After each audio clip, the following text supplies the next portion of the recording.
Գործող իշխանության քաղաքական օրակարգից դուրս չի գալիս Հայաստանի սահմանադրության փոփոխության հարցը։ Ձեր կարծիքով սա Ալիևի պահանջով է, թե Նիկոլ Փաշինյանն իր սեփական ցանկությամբ է որոշել փոխել Հայաստանի սահմանադրությունը։ Շնորհակալ եմ հարցադրման համար, տեսեք, ես կիսում եմ այդ դիրքորոշումը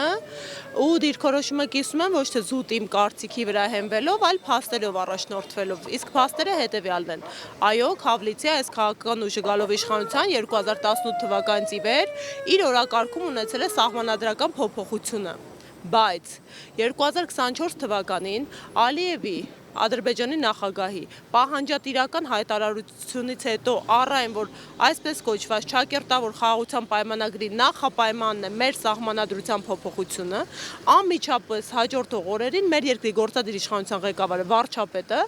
հանդես եկավ հայտարարությամբ, որ այլևս սահմանադրական փոփոխությունից իրենք անցնում են նոր սահմանադրության ընդունման օրակարգ։ Ինչ տարբերություն, սահմանադրական փոփոխություն, թե նոր սահմանադրություն։ Էական է տարբերությունը, եթե խնդիր կա հրաժարվել անկախության հռչակագրից, մեր անկախության հռչակագրին հղումը սահմանադրության նախաբանում է, իսկ սահմանադրության նախաբանը հնարավոր է փոփոխել միայն նոր սահմանադրության ընդունմամբ, սահմանադրական փոփոխությամբ հնարավոր չի հրաժարվել նախաբանից և փոփոխել այն։ Հետևապես, ակնհայտ է տրամաբանական շղթային հետևելով, որ այսօրվա իշխանությունները, ինչպես օգոստոսի 8-ին Ամերիկայի Միացյալ Նահանգների մայրաքաղաք Վաշինգտոնում,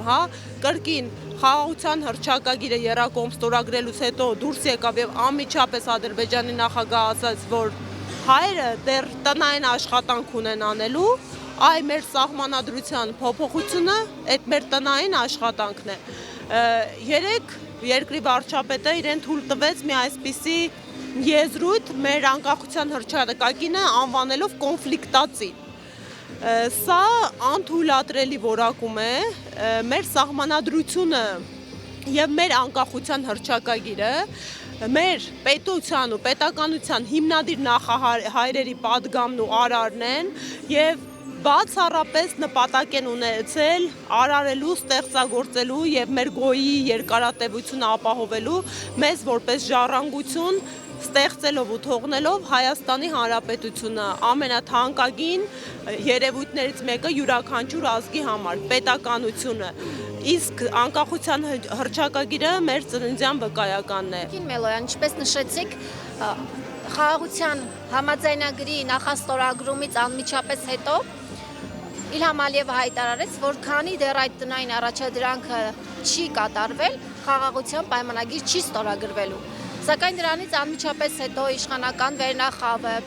Նիկոլ Փաշինյանը մշտապես հայտարարում է, որ ինքը խաղաղություն է բերել։ Խաղաղության մասին խոսում է այնպես, ասես հաստատված խաղաղություն կա թղթի վրա։ Բայց այդուհանդերձ պետք է ընդգծել, որ սահմանադրության փոփոխություն Ալիևի պահանջը դեռևս չի կատարվել եւ սահմանադրության փոփոխությունը տեղի չի ունեցել։ Եվ ուրեմն մենք կարող ենք արձանագրել, որ մենք ունենք թղթի վրա ամրագրված խաղաղություն։ Այս խաղաղությունը, որը իրենք փորձում են խաղաքարտ սարքել եւ անդադ մանիպուլացնելով փաթաթել մեր հանրության պարանոցին, ինքը սին է, փուչ է եւ անհիմն է։ Յուրաքանչյուր բանական հայ մարդ, այո, տենչում է խաղաղության եւ խաղաղությունը մեր քաղաքական ուժի առաջնահերթությունից է։ Խաղաղությունը պետք է լինի իրական, խաղաղությունը պետք է լինի երաշխավորված, իսկ իրենց խաղաղության ճանապարհին դեռ բացի նոր սահմանադրության ընդունումից եւս մեկ նախապայման է ավելացվել։ Այդ կյանքի կոչված թրիփն է։ Հնարավոր է ժամանակի ընթացքում լրացուցիչ նախապայմաններ կան, օրինակ անկլավները, որը Նիկոլ Փաշինյանը ճանաչել է Ադրբեջանի տարածքային ամբողջականության մաս եւ դեռևս չի ապահովել դրանց հանձնումը։ Իսկ արդյոք մեր քաղաքացիները գիտեն, որոնք են անկլավները։ Օրինակ անկլավը Արարատ մարզի Տիգրանաշեն գյուղը, ըստ Նիկոլ Փաշինյանի տրամաբանության։ Եթե իրենք պահանջում են դա, մենք էլ Արցվաշեն ենք։ Իրենք ոչ միայն պահանջում են, ինքը փաստաթուղթ է ստորագրել, որոնք եւ դրանք ճանաչել է Ադրբեջանի տարածքային ամբողջականության մաս։ Իսկ ինչպես է ապահովելու Տիգրանաշենի հանձնումը ադրբեջանական կողմին, որովհետեւ ճանապարհային տեղակայվածության տեսանկյունից դա Հայաստանի Հանրապետության համար լրջագույն խնդիրներ է առաջ բերել։ Օրինակ Տիգրանաշենի կողքով անցնում է մայրուղին հիմնական, որը կապում է մեզ Իրանին, ինչպես է այդ կոմունիկացիոն հարցերը ու նոր խնդիրները լուծվելու։ Դրանք լրջագույն առաջնահերթություն ունեցող Հայաստանի ինքնիշխանությունից բխող հարցադրումներ են, որոնց պատասխաններ չեն տրվում, ու ինչպես իրանք են հաճախ սիրում ասել, իրանք գնում թղթեր են փաստաթղթեր են ստորագրում, զլանում են անգամ բավերացնել այդ փաստաթղթերը, հետո նոր մտածում են ոնց է պետք լուծումները տալ։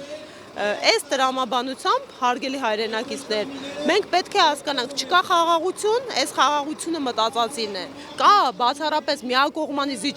զիջողման տրամաբանություն, կա Ադրբեջանի համար արևմտյան Ադրբեջանի վերականգնման օրակարգ, իրենք ունեն ընդունած կառավարության որոշում այս ուղղությամբ, իրենք ամբողջ պետական համակարգով լծված են այն կյանքի կոչելու ու բարձրաստիճան պաշտոնյաները պարբերաբար հայտարարություններով են այդ մասին հանդես գալիս, իսկ արևմտյան Ադրբեջանը իրենց տրամաբանությամբ այդ թվում Երևանն է։ Արդյոք մենք ունենք որոշում Ալիևի տնային առաջադրանքները կյանքի կոչելու են էլ չերաշխավորված խաղաղության հաշվին։